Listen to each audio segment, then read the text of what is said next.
저는 오늘 여러분과 함께 연보의 두 번째 말씀, 은혜의 풍성함이라는 제목으로 하나님의 주신 은혜를 나누고자 합니다. 제가 얼마 전에 굉장히 흥미로운 기독교 기사를, 영어로 된 기사를 하나 봤습니다. 이 글을 쓰신 분은 복음주의자, 그러니까 굉장히 믿음이 좀 있는 분이죠. 그런 분인데 교회를 이제 안 나가기 시작했대요. 그러면서 자신의 삶에 일어난 내용들을 약간 좀 기자처럼 교회를 안 나가고 바뀐 삶 이렇게 해가지고 쓴 겁니다.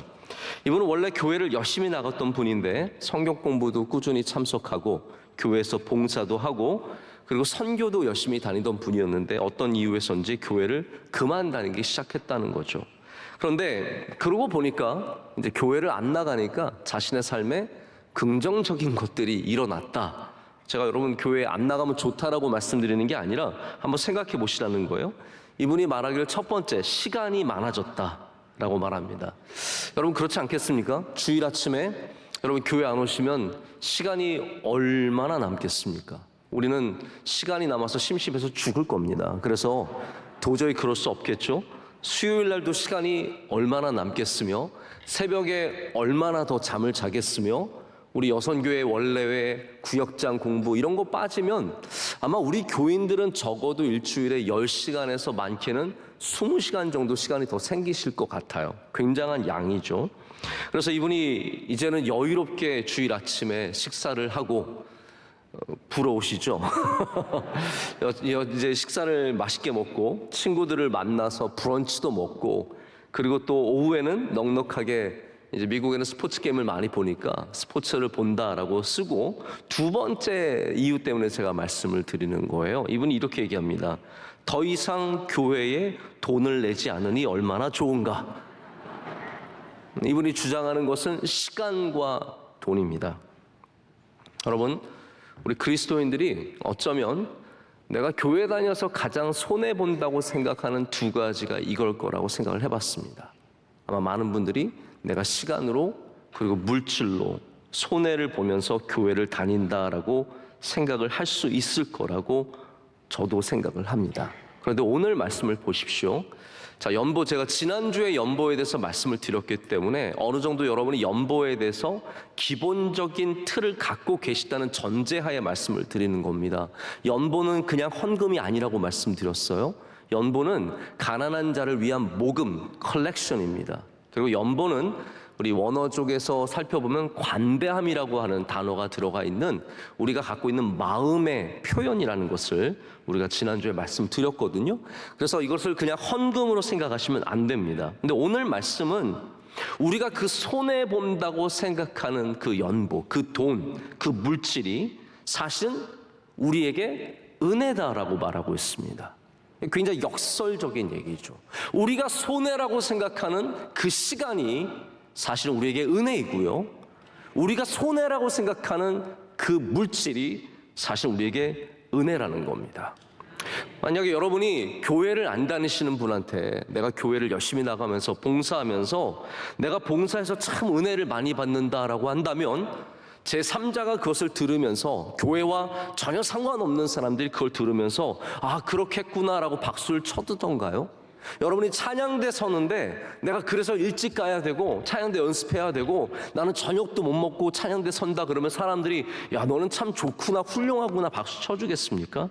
아마 대부분 우리가 봉사할 때 사람들은 이해하지 못할 겁니다. 하지만 우리는 봉사하면서 은혜를 받습니다.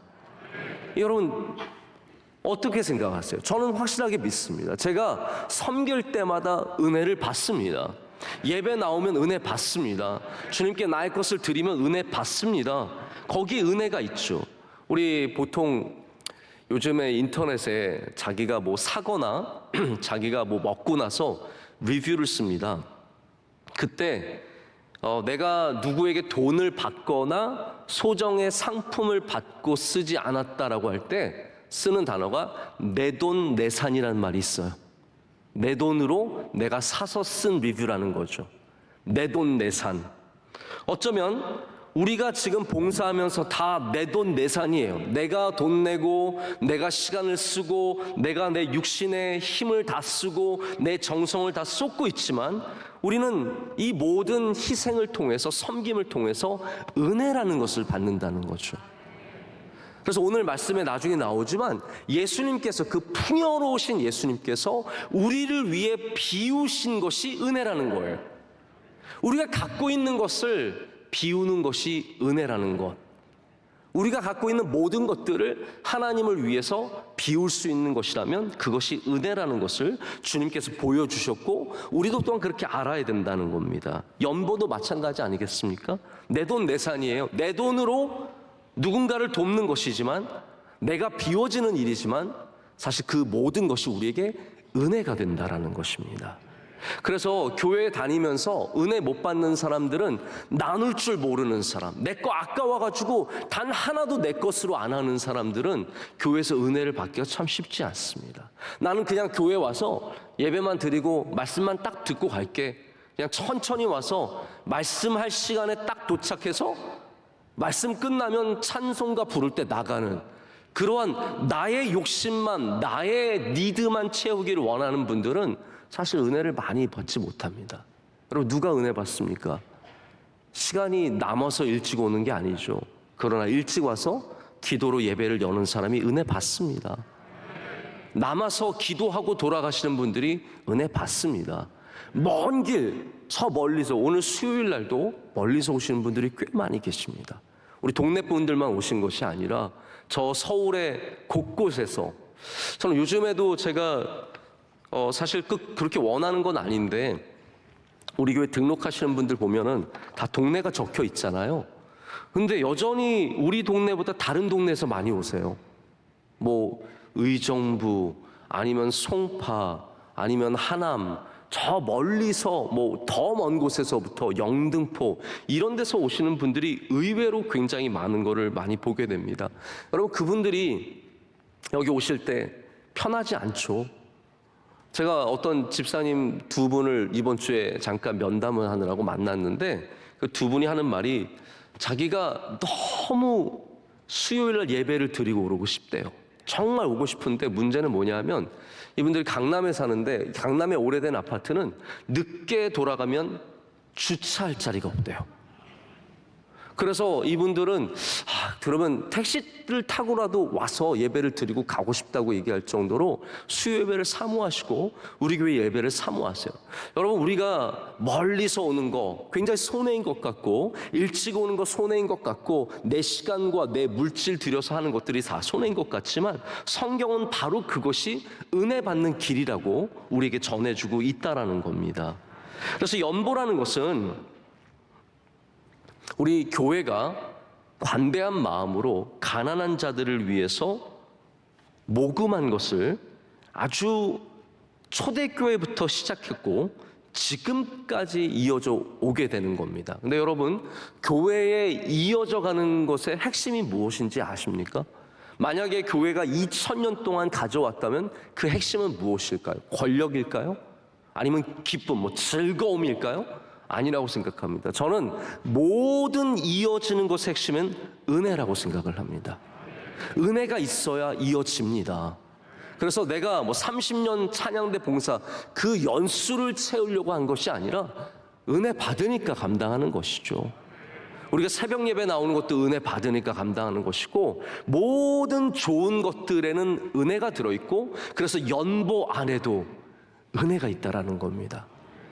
여러분이 만약에 하나님을 위해서 하나님께 드리는 마음으로 우리 연약한 자들을 위해서 뭔가 연보에 참여하게 된다면 그것이 하나님께 영광이 될 뿐만 아니라 가장 은혜로운 일이 되며 또 우리 명성교회는, 우리 한국교회는, 우리 온 세상 교회는 이 연보의 일을 계속해서 해가서 바로 연보가 은혜임을 온 땅 가운데 보이기를 간절히 소망합니다.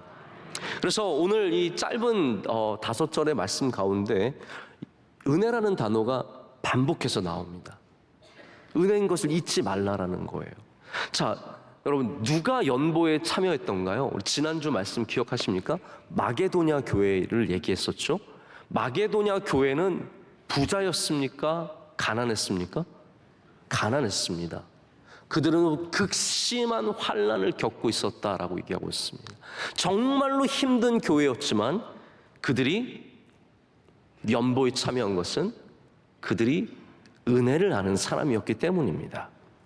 반대로 돈이 많다고 해서 연보에 참여하는 것도 아니에요. 내가 가졌다고, 내가 능력이 있다고, 우리 집이 대대로 내려오는 부자라고 연보에 참여하는 것도 아닙니다. 은혜를 모르면 연보에 절대로 참여할 수가 없습니다. 여러분, 수많은 사람들이 홈리스 앞을 지나갑니다. 수많은 사람들이 모금함 앞을 지나갑니다. 누가 내미는 손에 관심을 갖고 그들을 불쌍히 여기며 그들을 위해서 나눌 수 있는 사람일까요? 부자일까요? 가난한 사람일까요? 그게 없다라는 거예요. 연보에는 그래서 가난한 사람도 참여해야 되고 부자도 참여해야 되는 것은, 이 핵심은 돈이 있느냐 없느냐의 문제가 아니라 은혜를 아느냐 모르느냐에 있다라는 겁니다. 그래서 고린도 교회가 은혜를 아는 교회가 되려면 연보에 당연히 참여를 해야 된다라고 말하고 있습니다. 바울이 그래서 오늘 첫 말씀을 디도로 권하여 시작했으니까 이제는 그것을 성취해라, 이루어내라, 가만히 너무 질질 끌지 말고 이제는 그것을 너희가 반드시 해내야 된다라고 격려하고 있습니다. 근데 아까도 말씀드렸지만 이게 마게도냐와 전혀 반대점에 있는 거예요. 마게도냐는 극심한 환난 속에서도 연보에 참여했는데 이제 바울이 고린도 교회를 향해서 말하는 겁니다. 자, 마게도냐는 이렇게 가난한데도 참여했어. 참 귀하지 않냐? 근데 고린도 교회, 너희는 너무 풍성하잖아. 너희 이렇게 풍요롭잖아. 그러니까 너희도 은혜 가운데 참여해라 라고 말하는 것이 오늘 본문의 핵심적인 내용입니다. 여러분, 우리 아이들한테 보통 어머니들이 그런 말 종종 하거든요. 야, 옆집에는 장난감도 없고 놀 것도 없고 힘들게 살고 그러는데, 그렇게 공부를 잘하는데 너는 책상도 사줬지, 컴퓨터도 사줬지, 엄마가 너 뭐 부족하게 해줬니? 너 포켓몬 카드 사달라 그러면 사줬지, 너 놀러 가자 그러면 놀러 갔지, 너 좋은 옷 입혀서 나이키 신지, 아디다스 입지, 너 이렇게 잘 입고도 이렇게 공부를 못하는 이유가 뭐야? 그럼 아들이 말하죠. 엄마를 닮아서 그렇죠. 여러분, 그렇지 않습니까? 누군가는 결핍 속에서도 꽃을 피워내고 거기서도 살아남고 거기서도 탁월하게 하는 반면에 모든 걸 갖추었는데도 아무것도 안 하고 게으르고 그리고 결국은 자신의 삶을 망쳐버리는 사람들이 얼마나 많습니까?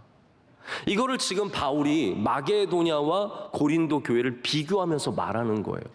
마게도냐가 말하자면 옆집 아이예요. 이 옆집 아이 좀 봐라. 이렇게 힘들고 이렇게 어렵고 그런데도 저렇게 연보를 내고 하나님의 은혜의 일에 참여하는 걸 봐라. 너희는 이렇게 잘 먹고 잘 살고 너희는 모든 것이 풍성한데 너희는 아직까지 이것을 왜 성취하지 않고 있느냐라고 말한다라는 것이죠. 여러분, 우리 삶이 어떤 분은 조금 더 잘 살고 어떤 분은 조금 더 힘들게 살고 그 가운데는 아주 어려운 분들도 계십니다.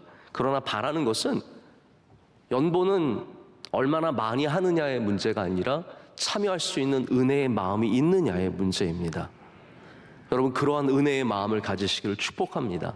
하나님이 그것을 기뻐하십니다. 하나님은 은혜를 아는 사람을 기뻐하십니다. 은혜를 모르는 사람은 하나님께 쓰임받을 수 없고 늘 받기만 좋아하고 나눌 줄 모르는 사람들은 하나님의 나라에 합당한 종이 아니라는 것이죠. 자, 고린도 교회는 많이 가진 교회입니다. 모든 걸 다 가졌어요. 우리나라의 아름다운 섬 제주도를 우리가 삼다도라고 부르잖아요. 뭐가 많습니까? 네, 세 가지. 그렇죠? 네. 바람, 돌, 여자. 저는 그 여자인 줄 몰랐어요. 저는 그래서 뭐 물이 많나? 사방이 둘러싸여 있어서 그랬는데 그게 아니라 여자더라고요. 근데 여러분, 제주도가 이 삼다를 굉장히 잘 이용합니다. 그래서 제주도에 가면은 곳곳에 풍력 발전기가 있습니다.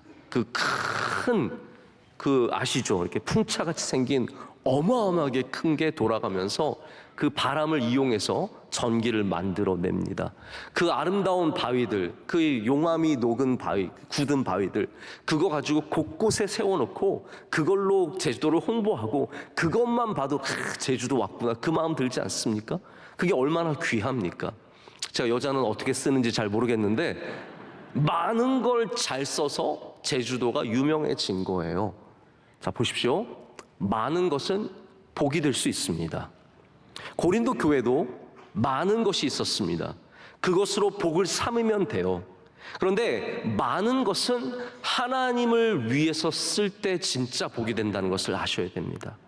우리가 어떠한 많은 것을 가졌던 그 모든 많은 것은 하나님께 기초해서 서 있을 때 흔들리지 않고, 할렐루야, 흔들리지 않습니다. 그걸 반드시 반석 위로 가져가야 돼요. 여러분, 돈이 많으셔도 반석 위로 가져가시고, 건강이 많으셔도 예수 그리스도 위로 가져가시고, 권력과 능력과 유명하시고 그러셔도 반드시 그것을 주님 위에 세워야 흔들리지 않고 오래 갈 줄로 믿습니다. 자, 고린도는 그런데 이 많은 것이 오히려 이들에게 굉장히 어려움을 많이 줬습니다. 예를 들어서 고린도 교회에 많았던 것 중에 하나가 은사입니다. 은사, 기프트가 많았어요. 그래서 방언도 하고 예언도 하고 이 안에서 수많은 은사들이 이렇게 활동했던 것을 보게 됩니다. 근데 이게 너무 많으니까 어떻습니까? 어떤 사람이 방언하고 있는데 서로 방언하느라 정신없는 거예요. 그래서 바울이 이 고린도 전서에서 그 부분을 정리해 주잖아요. 너희가 예배의 질서를 위해서 아름답게 사용하라는 거예요. 누군가가 이미 예언을 하고 있으면 또 옆에서 떠들지 말고 들으라는 거예요. 제가 보면 고린도 교회 사람들, 우리나라 사람들 비슷한 것 같아요. 옆에 누가 말하고 있어도 자기 계속 말하고 서로 말하려고 그러고 자기 은사 자랑하고 그것 때문에 다투고. 고린도 교회는 은사만 많았던 것이 아니라 지식도 많았습니다. 그래서 사랑장을 보면은 고린도 교회가 없었던 것과 많은 것을 동시에 지적을 참 많이 합니다. 그래서 지식도 떨어지고 다 세상의 것들, 고린도 교회가 자랑하는 것들은 다 떨어지지만 사랑은 영원하다는 것이죠. 이게 사랑장이 갖고 있는 고린도 교회를 향한 메시지거든요. 너희가 갖고 있는 그 많은 것들, 그거 아무것도 아니라는 거예요. 사랑 없으면 아무것도 아니라는 거예요.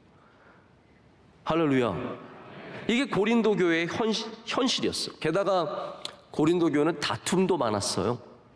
그래가지고 서로 당을 짓고 너는 게바파, 나는 아볼로파, 너는 바울파, 그리스도파 해가지고 나눠가지고 서로 막 당을 이루어가지고 체육대회 하듯이 막 싸우고 서로 공격하고 서로 얘기하지 않고. 여러분, 이게 다 많은 것의 문제입니다. 자, 그런데 바울은 지금 고린도 교회가 갖고 있는 또 다른 풍성함을 좋은 것과 연결시켜 주고자 합니다. 그것이 무엇이었습니까? 물질의 풍성함입니다. 고린도는, 아가야는 물질이 풍성한 곳이었어요. 근데 이 물질이 풍성한 것을 하나님을 위해서 하나님의 은혜 가운데 쓰라는 것이죠. 7절 말씀에 이렇게 적고 있습니다. 오직 너희는 믿음과 말과 지식과 모든 간절함과 우리를 사랑하는 이 모든 일에 풍성한 것 같이 이 은혜에도 풍성하게 할지니라. 아멘. 자, 고린도 교회가 풍성한 것을 바울이 칭찬해 주는 겁니다. 야, 너희는 지식도 풍성하고 너희는 우리를 사랑하는 것도 풍성하니까 바로 이 일에도 풍성함으로 참여하라라고 말하는 것이죠. 즉, 풍성한 연보를 통해서 너에게 부족한 은혜를 채우라는 거예요. 고린도 교회는 이렇게 물질적인 것은 많았는데 예를 들어서 사랑이라든지 은혜라든지 이런 거는 상대적으로 많이 부족했던 겁니다. 그래서 바울이 말하기를 너희가 부족한 그것을 채우려면 너희의 것을 비워야 한다라고 말하는 겁니다. 자, 제가 이거 굉장히 영적으로 중요한 부분인 것 같아서 좀 제가 강조를 하면서 말씀을 드리고 싶습니다. 자, 여러분의 삶에 은혜가 부족하죠? 그러면 여러분이 갖고 있는 풍요로움, 그것이 꼭 물질적인 것만은 아닙니다. 내가 갖고 있는 풍요로움을 하나님을 위해서 희생할 줄 알아야 합니다. 다시 말씀드립니다. 여러분의 삶에 왜 이렇게 우리 집은 은혜가 없지? 왜 우리 집은 이렇게 냉랭하고 차갑고 왜 이렇게 사랑이 없지? 라고 할 때는 여러분이 갖고 있는 대단한 풍요로움이 있다면, 훌륭한 풍요로움이 있다면, 다시 말씀드리면 물질적일 필요는 없습니다. 그것을 하나님을 위해서 조금씩 비워내실 필요가 있다는 거예요. 그래야 그 자리에 은혜가 채워지는 겁니다. 자존심이 높으신 분들 좀 비워내셔야 됩니다. 똑똑하신 분들 좀 비워내셔야 합니다. 높은 자리에 올라가가지고 떵떵거리는 사람들 좀 비워내셔야 합니다. 너무 많아서 남들이 우습게 보이는 분들 좀 비워내셔야 합니다. 그래야 우리가 하나님 앞에서 은혜를 경험하게 되는 것이죠. 그래서 많이 가지신 분들이 은혜를 아시는 분들을 보면은 대부분이 잘 나눌 줄 아는 분들이에요. 제가 살아보니까 그렇더라고요. 저는 뭐 길게 살지는 못했지만 그렇다고 제가 적게 산 건 아니잖아요. 제가 만나보면 이렇게 훌륭한 분들 만나서 야, 이분은 참 부족한 게 없는데 왜 하나님 사랑하고 왜 겸손하고 그런가 보면은 그 삶 가운데 나눔이라는 게 자리 잡고 있어요. 이거는 100이면 100이에요. 100이면 100, 100이면 99예요. 제가 아닐 수도 있기 때문에. 그러나 분명한 것은 나누는 사람들이 하나님의 은혜를 경험한다라는 겁니다. 여러분, 그래서 우리가 연보에 참여한다는 것은 단순히 돈을 내고 내가 그 돈을 낸 것을 통해서 복을 받고 이것을 넘어서서 하나님의 은혜를 잡는 도구라는 겁니다. 이게 우리 교회에 있어야 되지 않겠습니까? 이게 여러분의 가정에 있으시길 축복합니다. 연보는 우리 모두가 함께 참여하여 은혜를 받는 통로입니다. 그렇기 때문에 연보는 더욱더 명령이 아니라 우리의 마음에서 우러나와서 해야 합니다. 바울이 오늘 말하기를 내가 이것을 명령으로 하는 것이 아니다라고 8절에 분명하게 적고 있습니다. 8절 말씀 한번 보실까요? 내가 명령으로 하는 말이 아니요 오직 다른 이들의 간절함을 가지고 너의 사랑의 진실함을 증명하고자 함이로라. 바울이 명령을 할 수 없었기 때문에 이렇게 적었을까요? 저는 그렇게 생각하지 않습니다. 바울이 명령적으로 권고할 수 있는 말입니다. 자, 너희들 연보 지금부터 모아서 내가 거기 갈 때까지, 돌아갈 때까지 얼마를 모아라 라고 충분히 바울의 권위로서 말할 수 있지만 바울은 절대로 그렇게 하지 않았습니다. 이것을 명령이 아니라 권유로, 축복에, 너희의 사랑을 증명하고자 하는 고린도 교회를 높여주고자 하는 마음으로 권하고 있다는 거죠. 사실 인생을 살아가 보면 좋은 것, 복된 것, 선한 것은 강제성을 띨 수가 없습니다. 다시 말해서 찬양대 누가 강제로 앉힐 수는 있어요. 그런데 은혜를 받으려면 내 안에서 그 강제성이 벗어나야 합니다.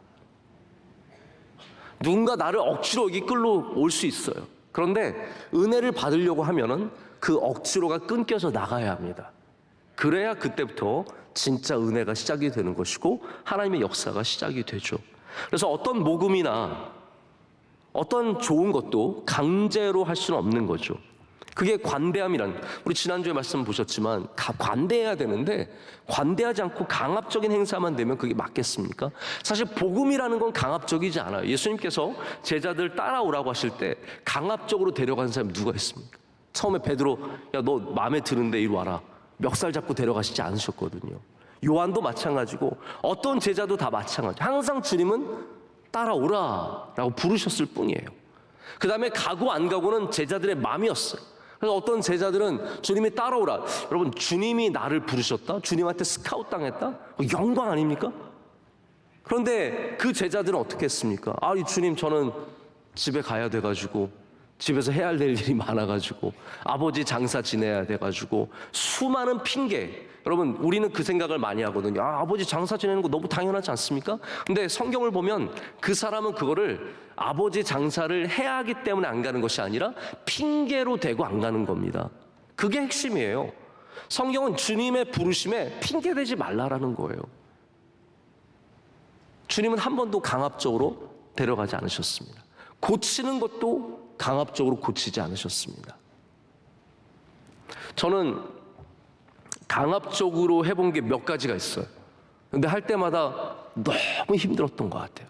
예를 들어서 저희 어렸을 때, 지금은 이제 그런 거 다 없어졌는데 조금 좀 무서운 얘기지만 들어보세요. 제가 어렸을 때 저희 원로 목사님이 너무 몸이 안 좋으시고 그러시니까 우리 그 한참 요 바깥에 동네에 뭐가 있었냐면 저쪽으로 한참 1시간 뭐 이렇게 가면은 사슴 농장이 있었어요. 그때 여러분 모르시나요? 사슴 농장 있었던 때 모르세요? 80년대 그런 때? 네, 여러분 잘 모르시는군요. 그래서 사슴 농장 가서 사슴에 관한 거를 막 억지로 먹이시는 거예요. 이거 먹어라. 이거 먹으면 건강해진다. 근데 이게 강압적으로 먹으면요, 먹다가 막 넘어오는 거예요. 또 한 번은 저희가 집에서 제가 고깃국을 못 먹어요. 고깃국이 이제 이게 막 그 뼈를 우러낸 거 있잖아요. 뼈를 우려낸 거, 그거를 이제 한번 먹으라 그래가지고 저희 아버지가 도저히 제가 맨날 못 먹는다 그랬더니 너무 그게 약간 좀 마음에 안 드셨던 거예요. 아들이 자꾸 고깃국 안 먹고 그러니까 저를 옆에 앉히시고 너 오늘 다 먹어라. 딱 그러시는데 제가 그 옆에 앉히시고 먹으라 그러시는데 어떻게 안 먹습니까? 먹다가 다 토했어요. 여러분 가르쳐 드릴게요. 강압적으로 할 땐 다 토하시면 됩니다. 그 이후로 저희 아버지가 단 한 번도 저한테 고깃국 먹으라고 그 다음부터 말씀 안 하셨어요. 지난 40년간 단 한 번도 고깃국 먹어라 이 말씀을 안 하신 것은 그때 제가 먹다가 바로 토했어요. 강압적으로 하는 게 사실 우리한테 쉽지 않죠. 연보가 은혜지만, 자 들어오시죠. 연보가 은혜예요. 고깃국 먹으면 좋아요. 그런데 그것을 깨닫고 알고 하는 것과 강압적으로 하는 것은 너무 큰 차이가 있다는 겁니다. 그래서 절대로 하나님은 이 모든 좋은 것들은 강요하지 않으셨어요. 복음을 강요하지 않으셨습니다. 하나님께서 연보도 강요하지 않으셨습니다. 모든 것들은 마음에서 우러나와야 한다고 말씀하시고, 그것이 바로 9장 7절, 고린도서 8장과 9장이 다 연보에 대한 말씀인데 9장 7절에 뭐라고 나오냐면 각각 그 마음에 정한 대로 할 것이요 인색함으로나 억지로 하지 말지니 하나님은 즐겨내는 자를 사랑하시는지라. 아멘. 이게 굉장히 중요한 원리인 겁니다. 억지로 하지 말라라는 거죠. 자, 그런데 연보의 이제 예를 이 바울이 예수님을 통해서 드러내는 것이 굉장히 흥미로운 부분입니다. 제가 남은 시간 동안에 좀 이 말씀을 드리려고 하는데요. 여기 모든 본이 되시는 분은 예수님이세요. 아멘. 자, 이게 이해가 되죠, 여러분? 연보의 본을 예수님께서 보이셨다. 자, 그러면 예수님께서 연보 내는 거 보신 적 있으십니까? 제가 볼 때 성경에 예수님께서 연보 내시는 장면은 안 나오는 것 같아요. 그럼 왜 예수님께서 연보의 본이 되실까요? 예수님께서 연보를 내셨기 때문에 본이 되는 것이 아니라 바로 예수님께서 이 땅에 오신 그 사건을 통해서 바로 이 은혜를 바울이 오늘 설명을 하고 있습니다. 왜냐하면 예수님은 풍요로우신 가운데 자발적으로 낮아지시고 가난해지셔서 바로 그 가난함으로 우리에게 은혜를 베풀어 주셨기 때문입니다. 아멘. 자, 이거를 여러분이 오늘 꼭 알아가셨으면 좋겠고, 지금 처음 말씀드렸을 때는 금방 다가오지 않으시겠지만 이제 여러분께 다가올 거라고 생각하고 제가 몇 가지 말씀을 드리고자 합니다. 오늘 9절 말씀을 한번 보시죠. 이게 굉장히 핵심적인 말씀이에요. 한번 다 같이 읽겠습니다. 우리 주 예수 그리스도의 은혜를 너희가 알거니와 부요하신 이로써 너희를 위하여 가난하게 되심은 그의 가난함으로 말미암아 너희를 부요하게 하려 하심이라. 아멘. 자, 굉장히 좋은 말씀인데 이게 여러분 잘 금방 완전히 이해되시진 않으실 거예요. 이게 예수님에 대한 신학, 즉 기독론입니다. 예수님은 어떠한 분이실까요? 예수님은 우리 새벽에도 제가 어제 오늘 계속해서 말씀에 대해서 말씀을 나눴는데 예수님은 말씀이 육신이 되신 분이십니다. 말씀은 하나님의 의지, 하나님의 뜻이에요. 하나님이에요. 예수님은 그래서 하나님과 원래 본체시라고 빌립보서는 적고 있습니다. 하나님이 풍요로우시기 때문에 예수님은 풍요로우신 분이세요. 부족함이 조금도 없으신 분이세요. 근데 그 부족함이 조금도 없으신 말씀이, 하나님의 본체가 우리를 위해서 종의 형상을 갖고, 종의 모습을 갖고 이 땅에 오셨습니다. 그것이 바로 주님께서 자기를 비워, 자기를 가난하게 하셔서 바로 종의 형상을, 우리 인간의 모습을 가지셨다는 뜻이에요. 주님은 풍요로우신 분이신데 우리를 위해서 자발적으로 가난해지셨습니다. 이게 복음의 핵심인데 그게 연보의 또한 핵심이라는 거예요. 연보는 무엇이냐? 우리가 풍요롭지만 저 가난한 자들을 위해서 우리가 자발적으로 낮아지는 것, 비워내는 것, 그것이 바로 예수님께서 보여주신 본을 따라가는 일이라는 겁니다.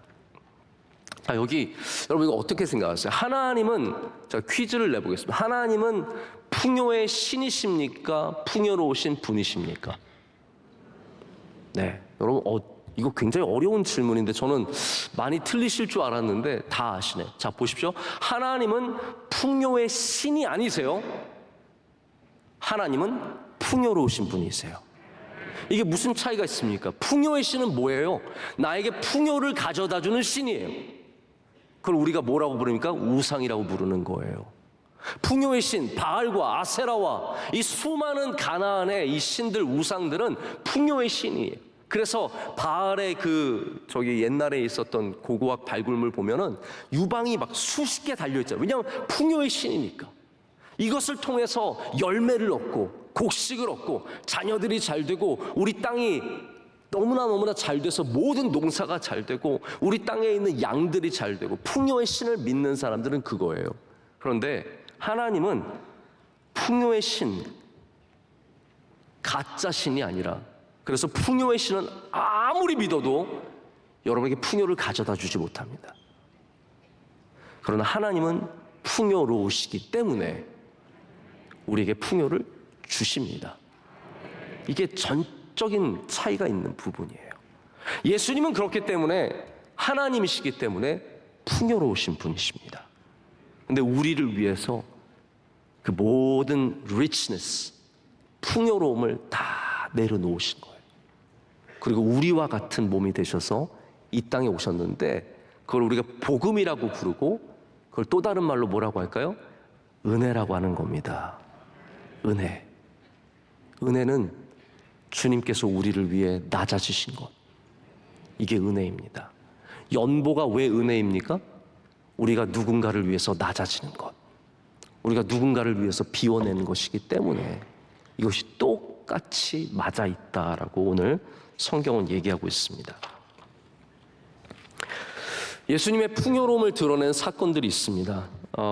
오병이어의 사건도 그렇고 또 풍랑이 있는 가운데 평온하신 예수님의 모습도 또한 그렇습니다. 제가 전도사 때 책을 한 권 참 좋아하는 책이 생겼는데 그때 그 책의 제목이 주님은 나의 최고봉? 혹시 아세요? 여러분? My Utmost for His Highest라고 하는 책이죠. 오스월드 체인버스의 책인데 제가 그때 이거를 묵상집처럼 매일 하나씩 읽으면서 되게 은혜를 많이 받고 그 하나하나가 참 도전이 많이 됐던 것 같아요. 근데 제가 365일을 했으니까 얼마나 많이 받겠어요. 그런데 그 중에 생각나는 거, 아직까지 생각나는 거는 한두 개밖에 안 됩니다. 그 중에 하나가 뭐냐 하면 제가 지금 드리고 싶은 이야기예요.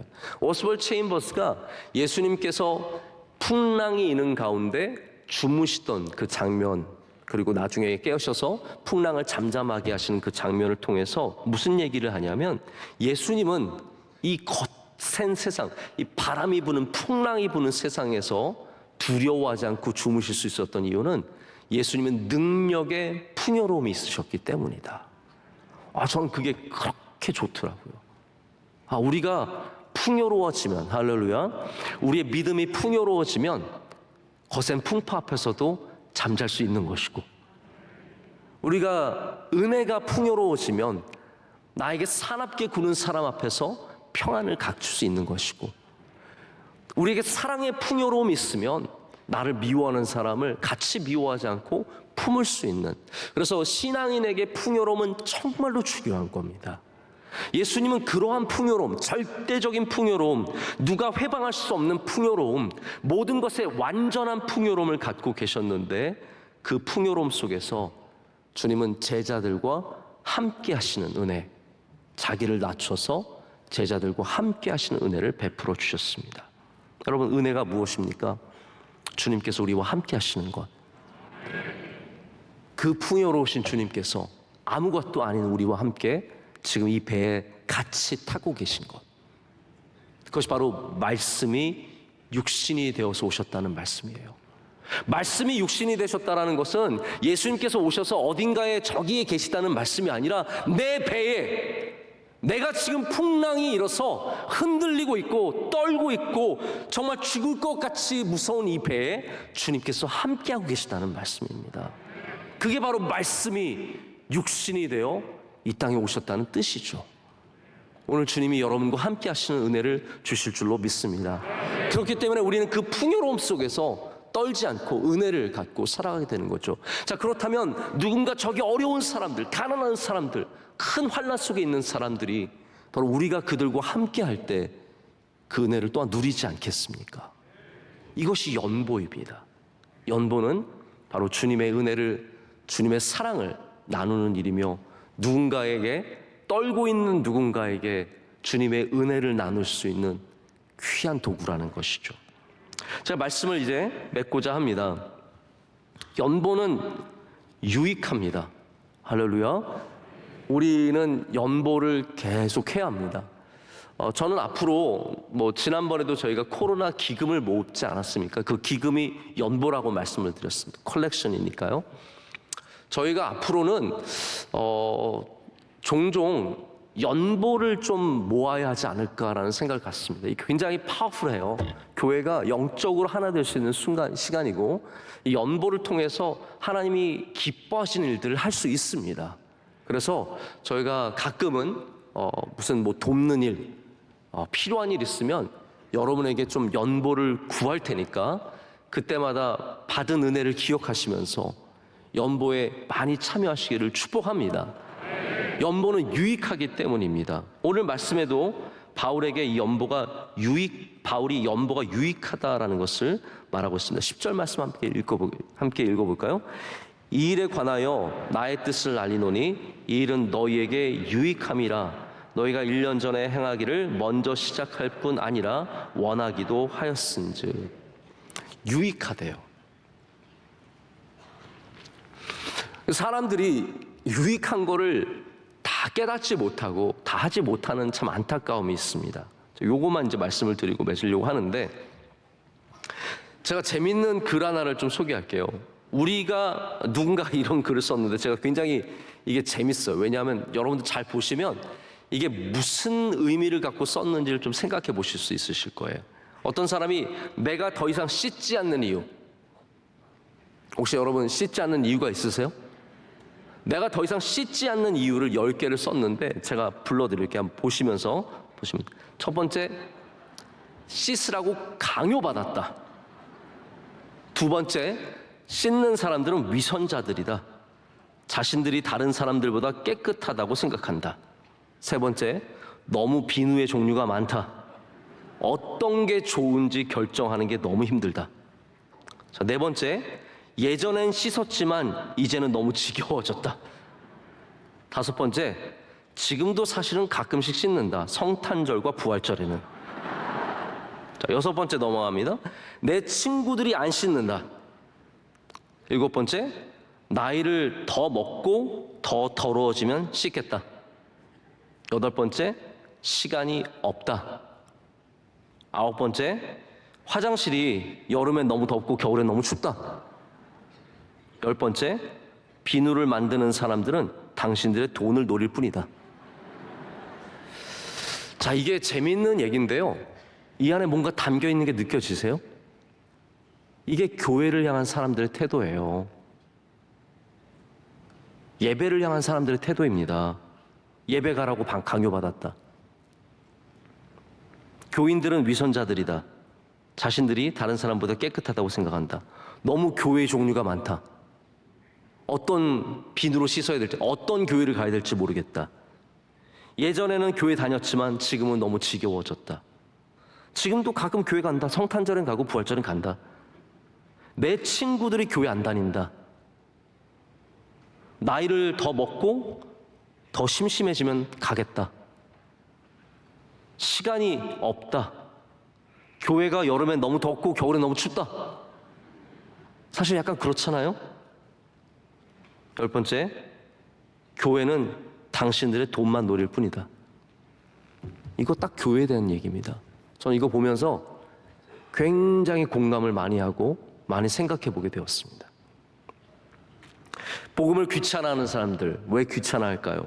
교회를 안 나오는 사람들, 왜 더 이상 안 나올까요? 씻는 건 얼마나 유익합니까? 그러나 될 수 있는 핑계는 수십 가지입니다. 저희 셋째 막내 아들은 씻으라고 하면 얼마나 핑계가 많은지 모릅니다. 영재야, 오늘은 샤워하자. 오늘 난 너무 피곤해가지고 안 될 것 같아. 정색을 하고 피곤하다고 합니다. 오늘 씻자 그러면 나 이틀 전에 씻었다. 그 정도면 된 거 아니냐. 오늘 꼭 씻자 그러면 난 지금도 깨끗하다. 냄새를 맡아봐라. 상당히 지금 깨끗하다. 뭐 추워서 못 씻겠다. 더워서 못 씻겠다. 졸려서 못 씻겠다. 여러분, 씻는 것은 유익합니까? 무익합니까? 유익한 일이에요. 근데 얼마나 많은 핑계가 있습니까? 우리가 예배를 나오는 것과 교회를 다니는 것과 복음을 믿는 것은 유익한 정도가 아니라 우리의 전부라고 해도 과언이 아닌데 얼마나 많은 핑계가 있습니까? 연보도 똑같다라는 거죠. 연보는 유익합니다. 그런데 우리는 고린도 교회처럼 핑계가 생기면 안 됩니다. 주님의 일을 하는데, 주님께서 기뻐하신 일을 하는데 우리는 핑계를 대면서 자꾸 그 길을 떠나고 그 길을 멀리하고 그것을 마치 나쁜 것처럼, 교회가 당신들의 돈만 노린다는 식으로 세상이 그렇게 말하는데 그거를 그냥 똑같이 교인들이 말하는 이러한 어리석은 일을 해서는 안 된다는 거죠. 여러분, 여러분의 돈을 노리지 않습니다. 제가 돈을 노리면 돈을 끌어낼 방법이 있습니다. 저 우습게 보지 마십시오. 제가 어떻게 해서든 돈 열게 지갑 열게 할 수 있는 방법이 왜 없겠습니까? 저희는 여러분의 돈을 노리는 것이 아닙니다. 여러분이 예수님 잘 믿기를 원하는 겁니다. 예수님 잘 믿는 것이 세상이 주는 기준을 따라가지 마시고 말씀이 주는 기준을 따라가시라는 거예요. 무엇이 은혜인지 아시라는 겁니다. 우리가 주님을 위해서 나를 비울 때 그것이 은혜라는 것이죠.